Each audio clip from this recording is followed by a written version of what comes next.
Menurut seorang Kak Jovita, LGBT itu adalah sex preference atau ngeri banget sih. Gak usah gitu dong, lu kan udah sembuh gak? Okay. Dan tantrum itu sehat. Tinggal gimana cara orang tua menyikapinya. Dan tantrum tuh di anak-anak kan ada dua tipe. Ada yang manipulatif, ada yang frustasi. Satu topik baru yang ternyata lagi rame nih. Namanya NPD. Jadi ada yang simptom, ada yang sudah memang gangguan kepribadian. Nah kalau ini sudah menjadi bagian dari kepribadian, nah itu baru yang masuk. Dan itu angka tertinggi untuk perceraian sebetulnya.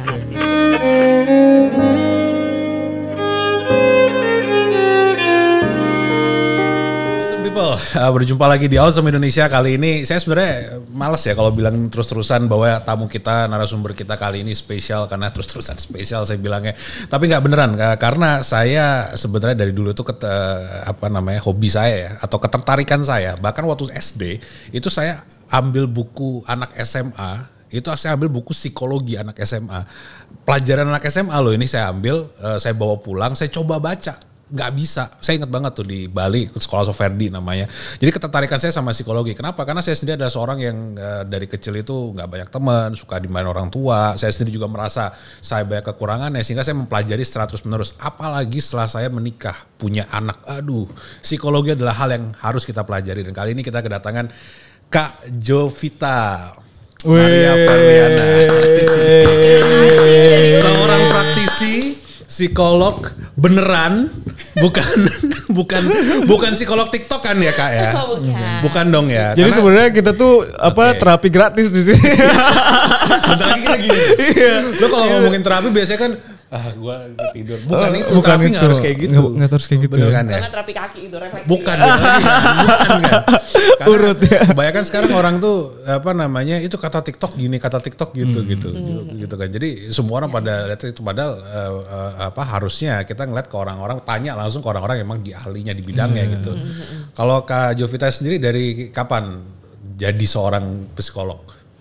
Aku jadi psikolog tuh dari tahun 2007. 2007? Ya, karena aku lulusan 2006.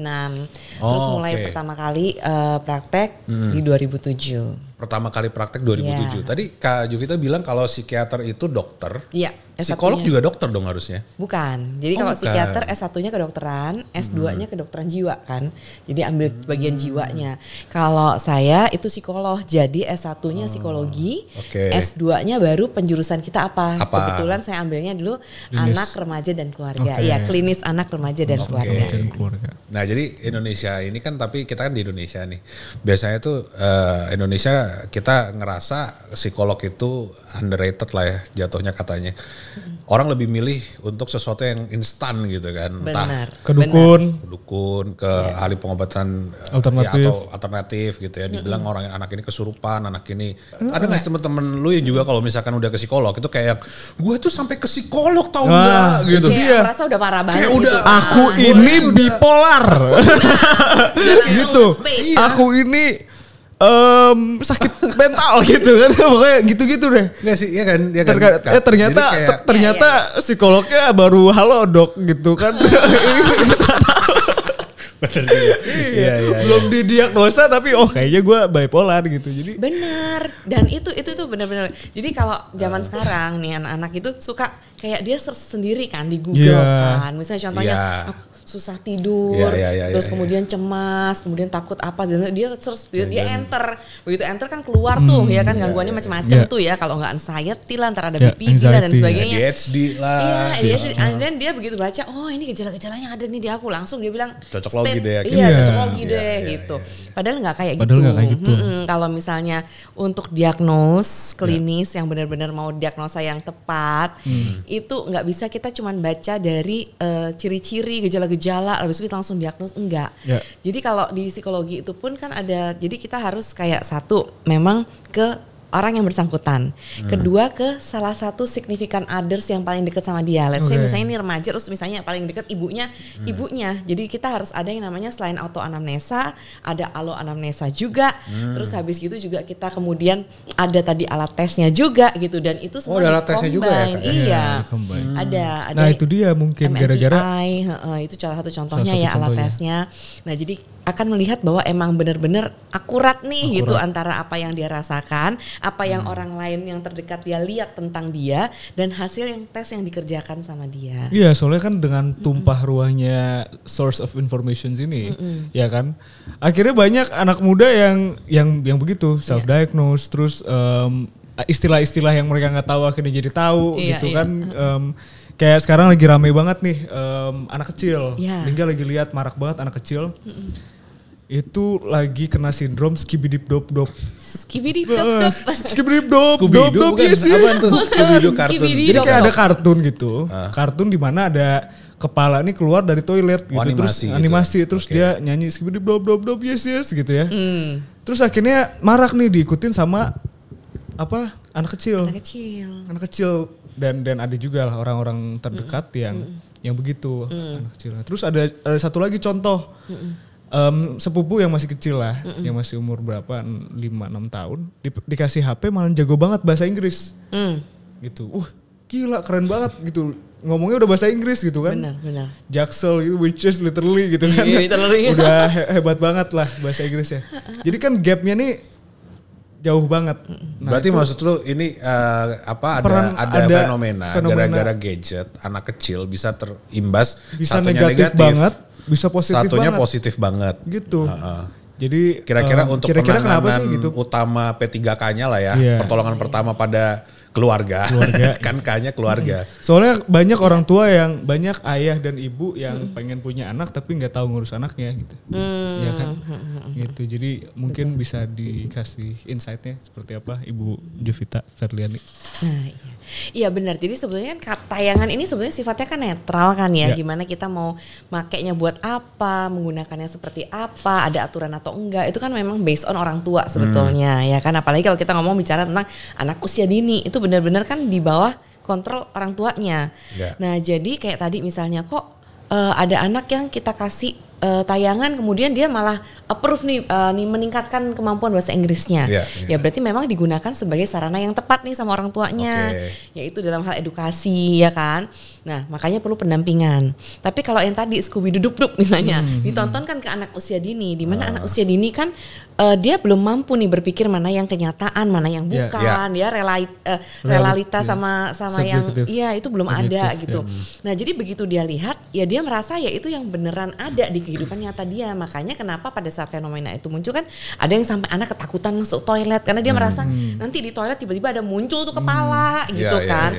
Nah tapi di sisi lain bisa juga untuk modeling si anak-anak ini. Makanya begitu ngelihat tayangan ini setiap hari akhirnya dia melakukan unsur-unsur tadi tantrum lah, teriak-teriak lah, bahkan kekerasan ke teman-temannya, ikut mukul temennya karena merasa bahwa ini yang dia lihat, ya ini yang harus diperagakan gitu. Ya soalnya banyak juga di TikTok nih kan DJ remix gitu ya. Ya banyak bocil-bocil yang udah tahu nih lagu-lagu TikTok gitu kan yang bisa joget-joget terus mana orang tuanya seneng gitu. Jadi genit-genit gitu apa segala macam. Jadi sebenarnya itu balik ke ini kali environment kali ya. Nah, kalau aku belajar tuh dari Robert Dilts Neurological Level yang dimana pertama kali itu ada environment dulu dong. Kalau kiri kanannya mendukung untuk akhirnya jadi rusak lah tanda kutip ya. Ya akan ngikutin terus ke sana nggak sih kayak gitu nggak sih? Kalau anak kecil kan dari sekitarnya dulu ya. Benar. Berarti tadi pertama adalah dari peran orang tua dulu atau sekitarnya. Jadi tontonan apapun sebenarnya harus didampingin karena peran orang tua yang menjelaskan kepada anak. Kalau orang tuanya kerja, anaknya kan biasanya sama suster pembantu tuh. Nah itu gimana ya? Kita harus training si pembantu ini. Nah tapi kalau orang tuanya nggak ngerti gimana?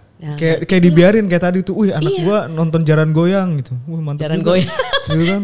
Nah, misalnya gitu DJ remix TikTok yang remix gitu, terus anaknya joget-joget, seru gitu, lucu gitu kan. Gitu, tapi sebetulnya in one side itu bagus, karena itu kan anak sampai bisa ngafalin tarian, itu kan berarti dia punya kemampuan yang bagus untuk mengingat. Tapi kan kalau diarahin, kan luar biasa ya. Benar. Gitu ya. Iya, jadi dalam hal mengingat, oke berarti terus kemampuan untuk mengkoordinasikan antara visual sama motoriknya berarti kan bagus tuh. Belum lagi kemudian anaknya kan ada tuh yang nari terus bener-bener kayak luas banget gitu kan. Nah berarti kan kemampuan dia dalam ekspresinya itu kan bagus, kinestetiknya bagus. Jadi itu sebetulnya adalah hal yang bisa mengembangkan kemampuan anak dan potensi anak ya. Tapi sekali lagi tadi orang tuanya atau orang dewasa yang ditunjuk sama orang tua untuk mendampingi anak itu yang harus mendampingi anak. Intinya kalau punya anak jangan cuman pengen punyanya doang, tapi beneran di maintain untuk supaya akhirnya anak tersebut jadi seseorang yang nantinya akan jadi seorang yang baik di masyarakat mungkin kan. Betul. Karena saya pernah dengar, jadi kalau untuk kita sama anak kecil, anak kita itu kita sedang melatih orang dewasa sebenarnya. Karena nantinya dia akan menjadi orang dewasa loh di masyarakat gitu. Betul. Jadi dari awal kita mesti melatih. Jadi makanya saya sama anak saya, betul nggak sih saya mau tanya nih, saya sama anak saya itu selalu berusaha untuk menghadirkan reason dari mereka gitu. Misalkan aku mau mainan ini nih, kenapa? Why-nya tuh dia harus tahu dulu tuh. Yeah. Karena mereka akhirnya tahu, oh ini benar-benar mereka butuhin. Gitu gak sih? Itu benar banget sih. Anaknya umur berapa tuh coach? 15 tahun, satunya 13 tahun, yang paling kecil 3 tahun. Wow, nah yang coach cerita ini umur berapa? Yang tengah yang 13 tahun. Yang cowok. Itu bagus sih, ini bisa dicontoh nih itu caranya. Jadi tips and trick juga. Iya, jadi anak itu jadi satu bisa mengontrol dirinya, terus tahu bahwa kalau dia mau sesuatu itu memang harus ada reasonnya dan tahu bahwa ini manfaatnya apa buat dirinya. Jadi nggak cuman beli itu karena ya emang pengen aja. Jadi nggak apa-apa ya anak kecil diajak mikir gitu nggak apa-apa ya? Justru harus. Oke. Berarti orang tua juga harus nggak punya anak nggak lucu-lucuan doang aja, tapi mereka harus diajak ngomong kayak orang dewasa nggak sih? Iya, apalagi kan udah teens ya tadi kan tadi kan umurnya 13 sama 15 kan. Udah teens. Nah tapi sorry nih Kak, saya sama anak saya umur 3 tahun pun saya gituin akhirnya gue. Jadi waktu dia misalkan saya harus kerja, misalkan dia nangis nih kan, oh nggak mau segala macam, saya dudukin, tapi dengan bahasa tubuh kasih sayang dengan seorang anak ya, dudukin. Kadang saya gendong, saya cuman cara ngomongnya juga saya nadanya saya samain, saya istilah itu kan matching mirroring, saya samain untuk supaya ntar dulu kan Didi mau kerja, ini kan Freya masih mau main ini sama ini, kan masih ada Koko nih, masih ada Cece, masih ada Mbak, main yang itu, katanya mau main yang itu tadi, mau nggak? Nggak mau. Loh kenapa nggak mau? Coba nih lihat nih yang ini gitu segala macam. Jadi bukannya malah kita kayak kalau dulu saya ditinggal orang tua gitu, udah diselimurin aja ke yang mana sehingga pas sadar lah, kok udah hilang. Iya. Kadang kita hal-hal itu hal kecil tapi ngefek nggak sih sebenarnya ke psikologi anak gitu? Ngefek. Jadi akhirnya kan anak ini kayak nggak percaya gitu sama orang tuanya dan rasa amannya itu nggak maksimal gitu loh tumbuh kembangnya dalam hal rasa aman. Karena kan merasa bahwa lah dia lagi main kata orang, tiba-tiba orang tuanya hilang entah kemana gitu kan. Nah yang bener yang kayak ikut sekarang. Jadi walaupun hilang juga, walaupun hilang juga gitu. Atau apa kita jelasin. Kasih reason dong. Iya kasih reason. Jadi maksudnya let's say misalnya dia pun sampai kita pergi pun dia masih nangis, nggak apa-apa. Yang penting kan dia tahu kita udah ngomong sama dia. Dia tahu papanya pergi kemana. Jadi dia tahu nanti bahwa ini bisa dipercaya nih papa aku nih gitu. Iya. Bahkan sampai ini karena sekarang nih hari-hari ini Netflix pun aja udah banyak film yang arahnya ke LGBT. Bener banget. Anak saya yang nomor 2 itu kan cowok tuh. Ngelihat konten-konten itu anak-anak sekarang tuh ngerasa biasa aja dengan konten LGBT. Dan di situ saya kemarin sih kalau misalkan menurut Kak Jovita cara menjelaskan ke anak tentang LGBT itu seperti apa? Oke. Sebetulnya basically balik ke nilai-nilai agama dan moral yang kita ajarkan sama nilai-nilai value-nya value yang ingin anak kita anut gitu ya. Misalnya contohnya kalau ini juga indikasinya kan atau arahnya kan ke arah sex education nih ya kan, pendidikan seks kan, tentang pasti usia dini kan dia tahu nih gender dia apa, jenis kelamin dia apa, fungsi gender dia misalnya sebagai seorang laki-laki itu kebanyakan misalnya potongan rambutnya seperti apa, cara berpakaian seperti apa, cara jalan seperti apa, itu berbeda dengan anak perempuan misalnya seperti itu. Nah berangkatnya sudah dari situ tuh ya kan. Terus kemudian pada saat usia SD, nah kemudian kan dia lihat nih, oh papa mamanya itu cowok sama cewek, jadi pasangan tuh harus cowok sama cewek seperti itu.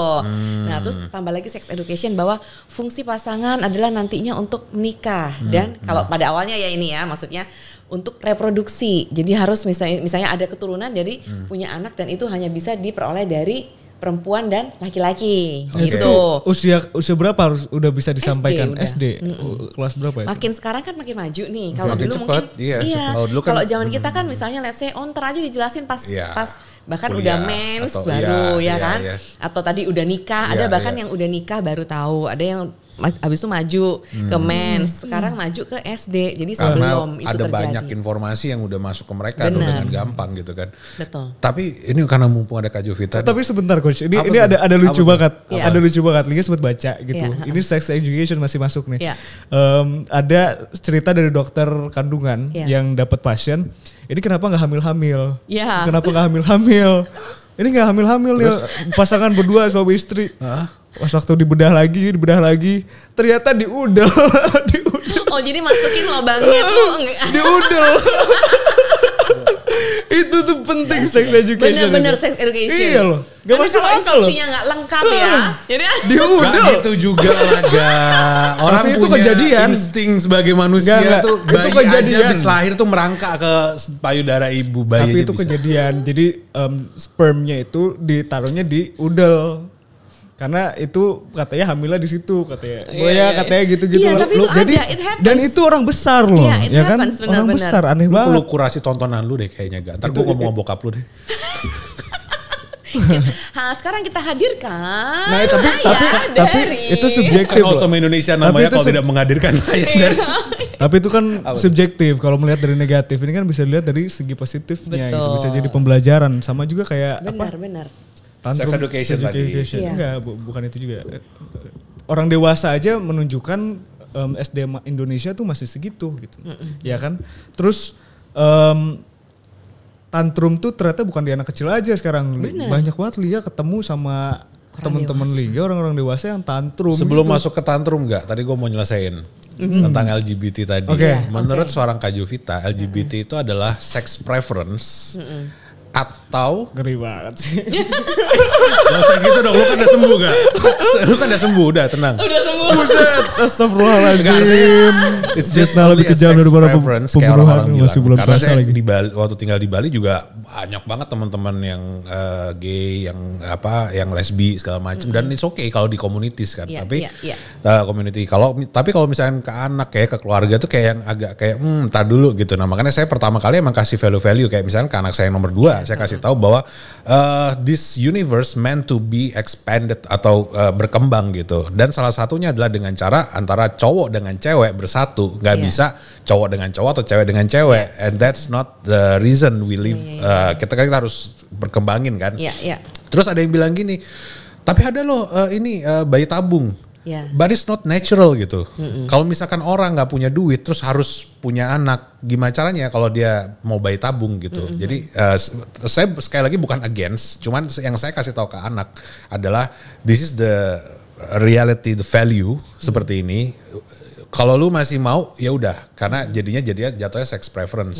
Itu sih yang saya kasih tahu. Tapi sebenarnya LGBT ini menurut dunia psikolog atau menurut Kak Jovita at least itu apa? It is a illness atau it's only a lifestyle, pilihan.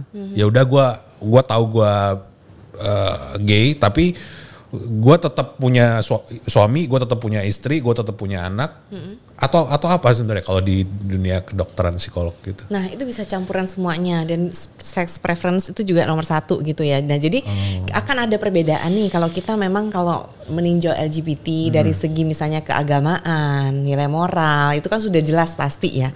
Tapi kalau berkaitan sama psikologi, ilmu kesehatan mental, nah kalau ini adalah orang yang udah dewasa akan beda nih pembahasannya sama anak yang masih kecil. Kenapa? Karena kalau masih kecil kan masih bisa kita bentuk nih, ya kan? Kita masih bisa arahkan kayak tadi seperti coach bilang, saya ajarkan ke anak.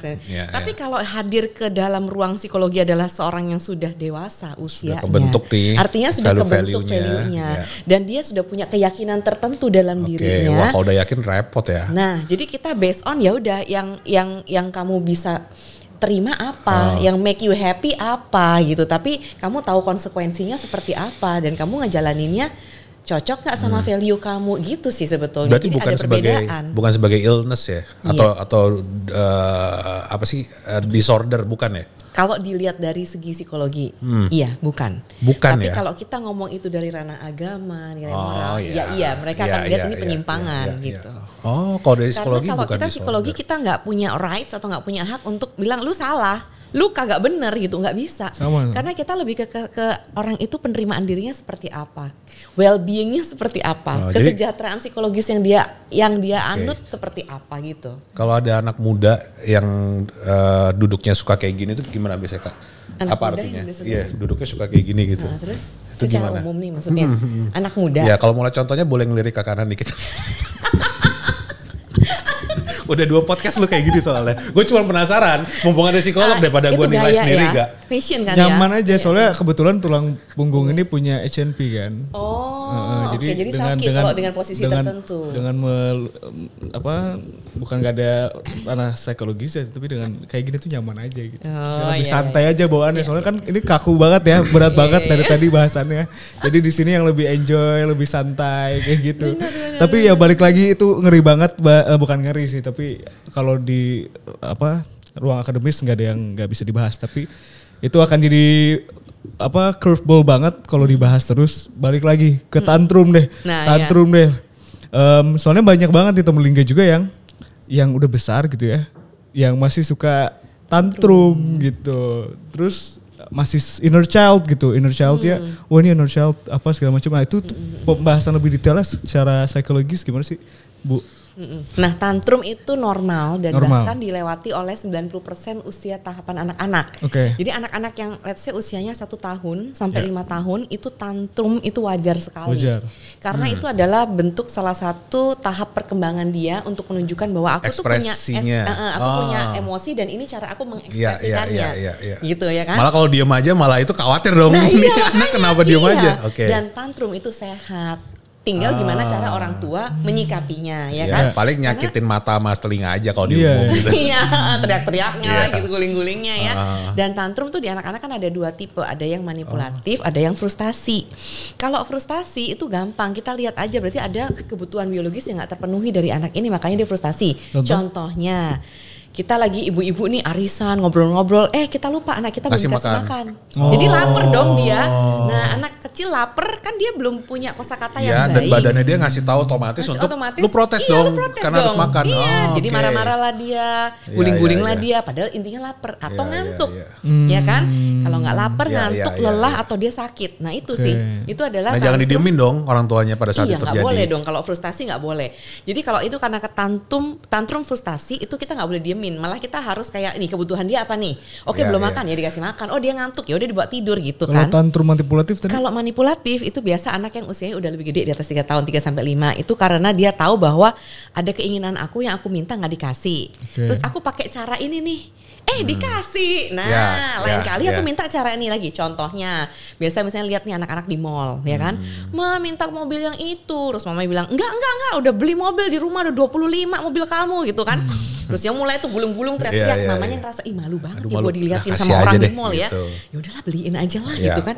Beliin. Nah, dia tahu caranya kayak gini. Lain kali kalau gue nggak dapet, gue gini aja. Nah, biar mama gue malu, jadi gue kasih. Itu manipulatif. Nah, manipulatif justru sebaliknya, jangan dikasih. Gitu. Sampai dia tahu bahwa bukan gini cara lu minta. Bukan gini caranya. Iya, kalau kamu minta ngomong baik-baik. Gitu. Dan kita nggak ngasih saat itu ya, karena kan emang dia minta saat itu. Kita bilang, oke, besok balik lagi dan cuman 1 ya, misalnya kayak gitu. Ini kayak ini kita bahas itu realita objektif sama subjektif tadi sama. Orang tua kalau mau lihat ini manipulatif atau ini frustasi itu gimana cara paling gampang bedainnya? Satu screening aja dia lagi jamnya tidur, jamnya makan atau jam ini apa enggak. Kalau anak kan schedule-nya lebih rapih ya. Enggak kayak kita orang dewasa kan. Nah, dia lebih rapi kan, jam tidur, jam makan kan semua sebetulnya orang tua udah tahu nih. Nah, kelanggar enggak itu jam-jam itu? Kalau emang udah lewat ya berarti ini bukan manipulatif nih. Betul. Dan kalau manipulatif kan tadi dia minta sesuatu. Ya kan udah jelas objeknya. Mau es krim ini atau mau mainan ini gitu. Nah jelas gitu objektifnya. Gitu ya. Nah itu kalau anak-anak normal nih. Tapi kalau orang dewasa. Iya sampai bertahan sampai dewasa. Itu nggak normal. Karena karena orang dewasa itu kan maksudnya tahap perkembangannya udah selesai nih. Dan kalau namanya tantrum itu artinya kan emosi yang meledak-ledak nih di orang dewasa. Nah let's say misalnya tantrum yang kita sering lihat di TikTok lah dan sebagainya itu kan di situasi umum. Dan orang dewasa ini tidak bisa mengendalikan dirinya. Terus kemudian dia meledak-ledak emosinya. Nah itu ciri-ciri yang kurang sehat. Karena sebetulnya sebagai orang dewasa dia tahu bagaimana cara ngehandle emosinya dan tidak dipaparkan di ranah-ranah publik atau umum, ya kan? Misalnya let's say pernah nggak lihat lagi di restoran tiba-tiba dia ngebentak pasangannya, nyiram pasangannya, marah-marah maki-maki pasangannya, bahkan gulingin meja gitu. Nah ini kan tanda bahwa sebetulnya dia lagi menunjukkan ke orang-orang lain bahwa nih lihat nih gue nggak bisa gue punya power, gitu. Itu hubungannya. Akhirnya dapat jawaban Kenapa banyak anak pejabat yang begitu tuh gitu karena mungkin bapaknya tuh fokus keluar gitu ya. Terus anaknya nggak diperhatiin pas waktu udah besar punya power juga dia menunjukkan power dia gitu ya. Benar. Penjelasannya guys kenapa dan anak kalau pejabat itu terlalu sering ada tantrum yang kayak tadi itu ya dalam diri orang dewasa dan itu sering kali muncul itu bisa jadi salah satu indikasi mengarah ke gangguan kepribadian atau gangguan emosi. Oke. Nah itu yang gue mau masuk. Jadi kemarin itu Kak, saya sering baca dan mempelajari satu topik baru yang ternyata lagi rame nih. Namanya NPD, tahu nggak? Narcissistic Personality Disorder. Karena ini masih gamang, tapi banyak dibahas orang dan ternyata banyak korban juga. Dan katanya ini nggak bisa disembuhin. Soal itu Kak Jovita ada masukan nggak? Maksudnya itu apakah beneran NPD disorder beneran ada atau memang cuman apa sih namanya istilahnya kayak lu NPD lu gitu, padahal dia cuman gimana sih jelasin deh kayak gitu. Jadi NPD, ada perbedaan narsis doang sama NPD itu apa sih bedanya gitu. Terus gimana? Ini gue kayaknya personal banget ya tadi sampai nggak bisa ngomong gitu ya. Terus lanjut Kak. Kayak masalah personal banget gitu ya. Jadi ada yang simptom, ada yang sudah memang gangguan kepribadian. Nah kalau ini sudah menjadi bagian dari kepribadian, nah itu baru yang masuk ke arah tadi gangguan kesehatan mental gitu. Nah kalau yang beredar di ranah-ranah umum yang cuman narsis lu itu bukan. Bukan, narsis itu bukan. Tapi udah personality disorder. Yang iklan apa-apa. Iklan apa tuh eksis ya? Iklan eksis dulu tuh. Selfie dulu cekrek, dulu cekrek gitu. Itu mah narsis biasa. Narsis biasa enggak apa-apa, tapi udah jadi disorder, tidak beraturan atau dia nggak bisa atur itu baru jadi masalah gitu kan ya. Betul, dan itu lebih dari cuman selfie, lebih dari cuman posting, lebih dari cuman foto-foto diri gitu. Itu ada bagian dari kepribadian, contohnya dia setiap kali bicara sama orang dia tuh mengagung-agungkan selalu dirinya dan merendahkan orang lain. Jadi terus kemudian dia menganggap dirinya tuh selalu paling benar. Ya kan? Nah terus terkadang ini juga ada gangguan, ada manipulatif juga di dalamnya. Jadi dalam rangka dia mengagung-agungkan dirinya, biasa contohnya misalnya kalau di kantor-kantor misalnya suka cari muka lah, suka apa demi dia selalu dipandang pokoknya dia yang terbaik lah gitu kan, dia ingin dipandang terus kan. Nah terkadang dia melakukan perilaku manipulatif gitu. Kayak love bombing. Nah love bombing segala bener, terus kemudian dia yang salah tapi nyalain orang, gaslighting kayak gitu. Menjatuhkan orang lain. Benar, dan itu angka tertinggi untuk perceraian sebetulnya narsistik ini. Jadi pasangan-pasangan yang punya pasangan narsistik biasa nggak tahan sama pasangan yang narsistik. Tapi pernah nggak Kak ada pasien atau teman atau siapapun yang datang ke Kak Jovita untuk masalah NPD ini? Ada. Dan itu emang tapi kan kayaknya banget. NPD ini orangnya nggak sadar kan biasanya. Namanya juga narcissistic personality disorder gitu. Jadi mereka justru gitu. Dia denial, dia merasa bahwa gue gak apa-apa. Biasa aja gitu. Benar banget. Nah itu justru yang makanya membuat jadi susah karena dia gak merasakan gitu. Tapi sebetulnya kalau dilihat kayak gak ada yang bisa tahan sama dia. Even makanya kayak pertemanan gak ada yang bertahan lama. Ya iyalah mana ada yang gak menyenangkan kan orang-orang seperti itu gitu. Tadi terus kemudian kayak menjatuhkan orang, jelek-jelekin orang, kadang bisa bikin cerita-cerita bohong tentang orang gitu. Oke, ini yang saya mau tanya adalah yang datang ke Kak Jovita ini pasangan. Kan Kak Jovita juga psikolog pasangan nih, keluarga. Pasangan dia salah satunya NPD. Iya, betul. Taunya gimana? Tahu bahwa NPD. Kalau kita mau diagnosa yang tepat, itu memang harus pakai alat tes kan, gitu. Nah jadi, nah kalau saya ada alatnya ya, nggak cuma jika ajak ngomong terus kita lihat mana yang. Tesnya. Ada alat tesnya.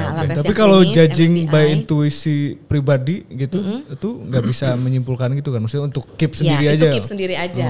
Misalnya kita tahu, wah ini mah udah NPD nih gitu kan ya. Tapi kalau dari keilmuan kita sebelum itu ada hasil tesnya, kita nggak boleh judging. Sama kayak hukum lah. Kalau sebelum ketok palu nggak bisa dibilang salah. Walaupun dia udah jeder orang ya. Ada video kah? Ada foto kah? Kalau kita cuma bilang gue lihat tapi nggak ada, nggak bisa. Tapi waktu itu sampai dites. Sampai dites. Dan kalau NPD. saya, benar, kalau tes itu biasanya sebetulnya yang megang alat tes ini adalah psikiater gitu. Nah tapi kita psikolog ada beberapa yang sudah ambil license boleh untuk melakukan alat tes tersebut. Nah kalau saya kebetulan emang karena lebih banyak tadi di seminar, webinar dan konseling, jadi kalau perlu yang diagnostik seperti ini saya emang refer ke rekan gitu. Psikiater. Tapi dok ya, NPD ini muncul kebanyakan usianya rentan berapa?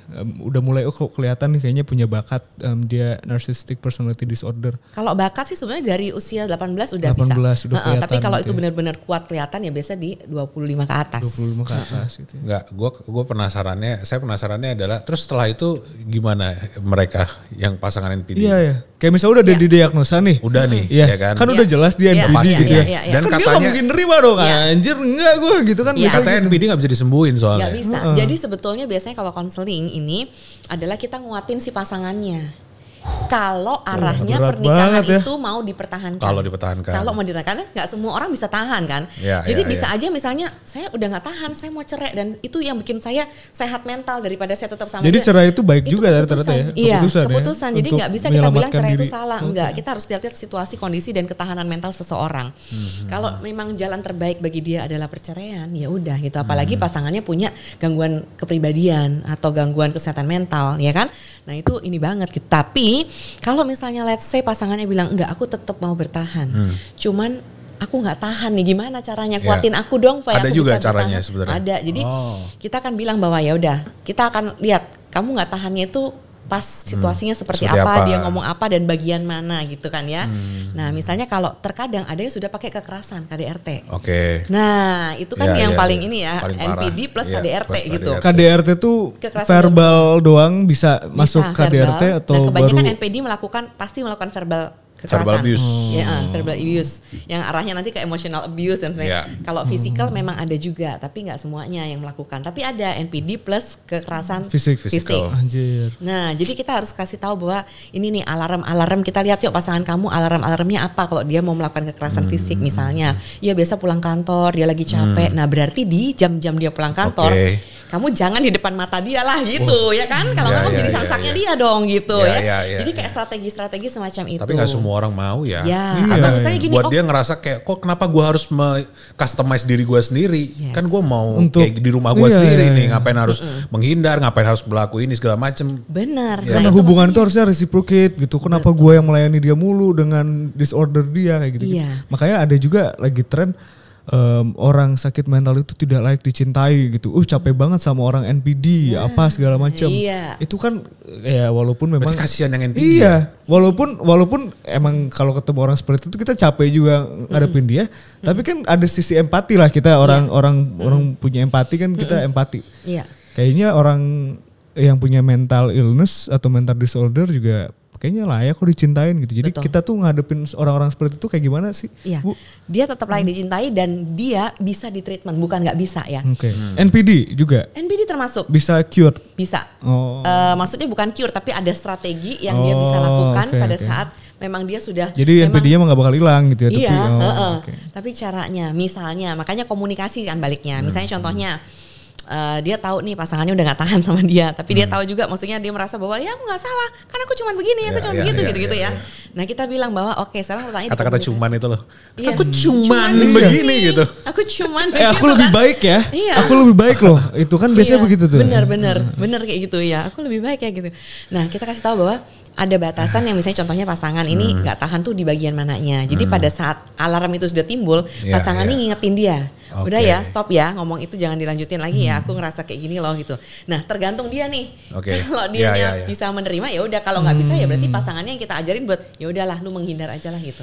Artinya ya kan? Bisa nggak tetap menghadapi itu berjalan dengan kehidupan yang seperti itu di keluarga itu. Kalau it's your choice bisa dijalanin bisa kok. Cuman ya it comes with a price gitu kan. Iya, betul, benar. Tapi ya dok, misalnya Lingga udah punya kesadaran terhadap NPD itu sendiri misalnya. Gue aware banget sama NPD ini, tapi masih bisa kena nggak NPD itu sendiri? Maksudnya itu artinya aware. NPD itu terbentuk Gara-gara apa gitu? Pada saat dia kecil doang atau pada saat udah gede gini akhirnya bisa jadi disorder narsistik gitu. Itu tadi ada yang simptom, ada yang sudah kepribadian. Kalau kepribadian sebetulnya udah ada bibitnya nih dari kecil. Gara-gara terbentuk tadi. Gara-gara ada yang genetik. Jadi kan dia sifatnya itu genetik.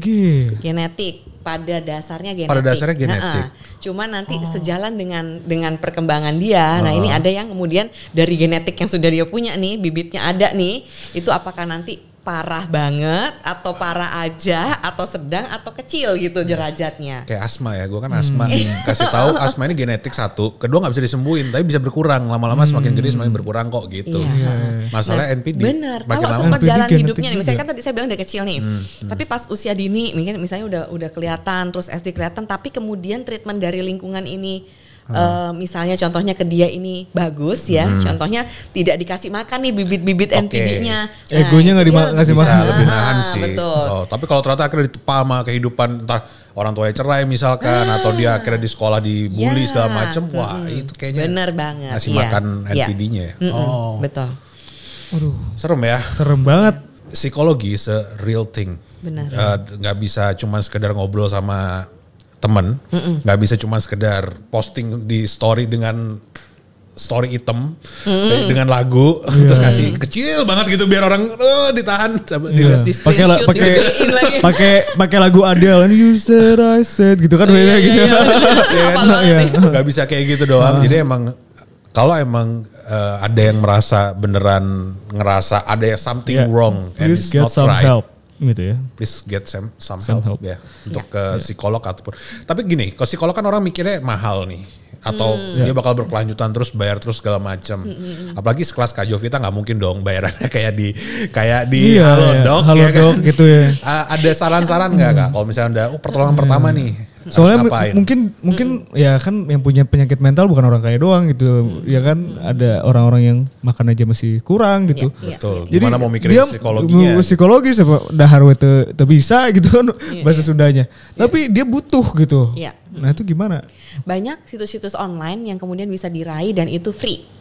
Gitu. Nah jadi memang kalau tadi ya seperti yang kita butuh nih, tapi kemudian dananya nggak ada, ambil aja yang free ini. Gitu ada kok. Atau ada nggak sih lembaga yang gratis murah, gitu? Kenapa? Lembaga yang gratis gitu ada nggak, kayak lembaga hukum kan ada tuh bantuan hukum gratis. Kalau psikologi ada nggak? Ada juga. Ada. Jadi kayak di lembaga bantuan hukum gitu kan LBH. Nah ini ada juga di yang psychological first aid. Terus kemudian ada. Terus kemudian kayak di kampus-kampus biasa kan pasti punya pusat layanan psikologi. Nah itu dia juga biasa punya kuota untuk memberikan free gitu kan ke berapa klien setiap hari, berapa klien tuh free gitu. Nah itu ada. Jadi tinggal dicari aja. Dan tempat-tempat konsultasi juga banyak kok yang free, yang memang kayak misalnya contohnya ada lembaga-lembaga instansi keagamaan tertentu itu ngasihnya free.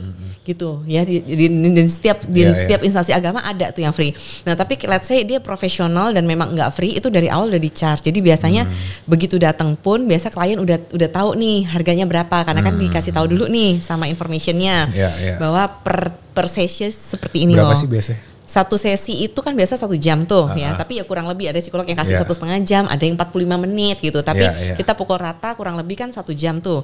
Nah berapanya ini tergantung juga, benar-benar beraneka ragam, tergantung starting dari range-nya. Tergantung dari seberapa pengalaman si psikolog ini. Misalnya sebelum, yang 5 tahun sama 15 tahun akan beda. Nggak, sebelum ngomongin harganya, Kak Jovita, gue mau point out dulu bahwa satu, ini sama-sama kayak dokter loh. S1, S2 juga, sekolah juga, dan biayanya maksudnya harus tahu value-nya juga gitu, jangan benar-benar clinically nih. Yang kedua, kalau dokter yang lain bisa 15 menitan diagnosa, kemudian selesai beli obat, ini 1 jam loh. Ini ngabisin waktu lebih banyak. Sedangkan tarot 200.000 lu pada bayar, sialan. Ya kan? Jalan tarot 200.000 dibayar, ke psikolog kagak kan, nggak masuk akal gitu. Oke, jadi sekarang kita review. Startingnya 350.000 untuk psikolog muda. Untuk psikolog muda ya. Sejam itu 45 menit sampai 1 jam. Psikolog muda, tapi kalau psikolog madya itu bisa antara 750 sampai 900 ya. Experience, pengalaman. Benar. Kalau yang psikolog yang sudah lebih di atas psikolog madya yang sudah senior, itu biasa 1 jutaan. 1 jutaan. Oke. Sejam ya. 45 menit sampai sejam ya. Ya daripada lu bayar pengacara pada akhirnya. Iya juga. Daripada lu baca lebih mahal, bener selesaiin pikiran lu dan psikologi lu semua Jangan sekarang. sampai udah mukul orang dulu gitu kan. Ya. Tapi ini buat potongan TikTok nih, Dok. Bu? Kalau misalnya orang kelihatan sayang tapi tetap ninggalin tuh penyakit mental apa itu, Dok? Kelihatan sayang tapi tetap ninggalin tuh gimana itu? Ya bisa aja sayangnya bohong-bohongan dong, pura-pura dong, gitu ya ya? Kan? Iya. Jadi emang kenapa pengalaman pribadi ini bukan? Buat potongan TikTok aja gitu. Jadi nggak beneran sayang itu mah. Nggak beneran sayang. Nggak ada penjelasan. Nggak ada penjelasan ini apa psychological apa. Nggak ada sih. Jadi emang bajingan aja gitu. Iya bajingan aja tuh. Bajingan aja. Oke deh. Terus sekarang mau bahas ghosting kali ya. Iya. Kan ninggalin kan. Oke, sebagai bonus dari Awesome Indonesia kita bahas ghosting kali ini. Iya boleh. Apalagi ghost. Ini mempelajari setan ini gue. Ini ghost yang beneran ini yang beda. Iya.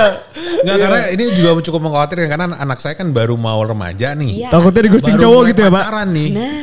Tapi saya bersyukurnya dia ngomong, dia nanya. Tapi walaupun pertama kali kayak, Dedi kalau misalkan ada anak SMP itu teman-teman, kok udah mulai pacaran ya gitu. Saya udah yang. Tapi jelas gak? Hah? Jelas gak?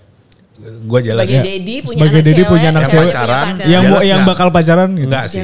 Enggak. Cuman gue bilang gini, apa ya kemarin? Pokoknya kalau mau apa-apa harus ngomong sama Dedi dulu dia atau harus istilahnya kalau misalkan mau main misalkan ke mall apa segala macam. Ya dia kalau misalnya ada saya juga di mall, minimal si cowok tuh gentleman kayak berani ke saya atau apa. Kayak paling enggak Pak itu ya halo. Sorry dikit-dikit ganti pertanyaan. Bukan jealous, takut gak? Takut gak? Kalau takut gue. Cuman karena gue udah punya dasar deket sama anak dan anak itu terbuka, I feel quite safe lah. Karena dia akan ngomong dan nanya. Betul. Dan bahkan saya kasih tahu Kak, cowok itu saya kasih tahu. Cowok itu triknya gila, keren banget. Sampai buat kamu ngerasa mau tuh sama tuh cowok. Padahal beberapa cowok nggak semuanya seperti itu. Dan hati-hati. Jangan sampai kamu kemakan sama emotional quotient yang harusnya kamu latih itu. Gitu. Ini keren banget loh. Soalnya pengalaman Bu. Karena kepepet nih. Ini boleh loh Coach ada satu session podcast khusus untuk ini. Untuk ini. Oke. Boleh banget. Karena ini ya kan bahaya kan. Kita waktu masa-masa remaja dulu juga sakit hatinya apa segala macam tuh kan. Makanya ada muncul yang nggak bisa ngadepin itu gitu. Makanya muncul Fajar Set Boy gitu kan. Yang nggak set aja tetap dulu nangis. Ya, bokap nyokap gue waktu gue lagi SMA itu dan gue lagi benar-benar patah hati pertama kalinya. Sampai bingung loh mereka. Gue kasih makan nggak mau datengin. Terus saya ngeliat mereka juga kayak ini ngapain sih? Karena bingung kan. Saya takut bunuh diri mungkin atau apa gitu. Kok pada akhirnya semuanya iya pada kayak biasanya nggak pernah naik, nggak pernah ke kamar saya gitu. Ini kok kayak concern banget segala macam. Saya kan jadi ngerasa kayak apa gue sakit ya gitu. Kalau didatengin segala macam. Iya. Tapi benar sih kalau bondingnya udah deket sama anak itu nggak usah worry ya. Karena balik lagi ke tadi punya anak bukan cuma buat ngebrojolin doang akhirnya bangga gue punya anak, tapi lo harus maintain itu. Betul. Gitu. Setuju. Sampai dia jadi seseorang yang luar biasa. Ngomongin tanggung jawab sebagai orang tua. Ini kita tanggung jawab sebagai rakyat Indonesia kepada negaranya. Bayangin Bu, bayangin tentang Indonesia. Kita kan lagi menuju Indonesia Emas tahun 2045. Berarti sekitar 21 tahunan lagi nih. Nah, sebagai ibu dari keluarga dan ibu yang mempelajari psikologis, Bu, satu kata tentang Indonesia. Menurut seorang secara personal. Satu kata. Ya, secara personal. Satu kata doang nih, Indonesia. Tangguh, mantap. Itu kata-kata bagus banget. Tangguh. Saya pernah dengar soalnya juga dari salah satu orang Bandung, dari Bandung. Indonesia tuh kulitnya tebel gitu. Iya, karena kita mau segala macam hal dengan berbagai macam agama yang bermacam-macam suku dan sebagainya. Kita tetap bersatu, kita tetap tangguh. Mau dihujani apapun isu, kita tetap bersatu gitu gak sih? Bener banget. Keren. Oke. Dan suka banget nih sama podcast ini. Maksudnya kayak ini inspiring kan, inspiring dari semua generasi sebetulnya. Baik yang generasi yang alpha, generasi generasi Z. Iya. Generasi baby boomers. Bahkan baby boomers juga. Jadi kena semua generasinya. Thank you banget Kak Jovita udah datang. Bu Jovita, terima kasih. it's an honor soalnya daripada kita tanya ke TikTok kan, mending kita tanya ke psikolog yang sebenarnya gitu kan. Dan semoga jadi butterfly effect yang baik juga. Jadi nggak semua orang dia paham lah gitu. Kalau mau hubungin Kak Jovita di sosial media bisa? Boleh banget. Kalau Instagram bisa di DM ke @jovita_Ferliana. Jovita_Ferliana kita tampilin di bawah nanti. Iya. Di sini juga tampilin. Semua. Setuju, saya editor loh. Jangan gitu. Aduh. Dia asal nunjuk editornya. Iya, makanya editor yang bingung. Lingga. Oke, awesome people. Terlausa kali ini kita sudah berbincang-bincang dengan Kak Jovita dengan luar biasa. Semoga Anda mendapatkan manfaat dari apa yang kita bincangkan. Kita berharap nanti akan ada lagi sesi selanjutnya. Karena pasti soal psikologi ini pasti akan berkembang. Karena kita sebagai manusia tidak akan stop untuk berkembang, merasa, bertumbuh, dan jangan takut untuk mengalami masa-masa susah maupun masa-masa senang pasti ya. Karena semua itu adalah arti dari kita menjadi manusia. Kira-kira itu. Terima kasih Kak Jovita, terima kasih Lingga. Terima kasih Coach. Seperti biasa kita bilang awesome people keep awesome. Thank you. Mantap. Thank you Kak. Makasih.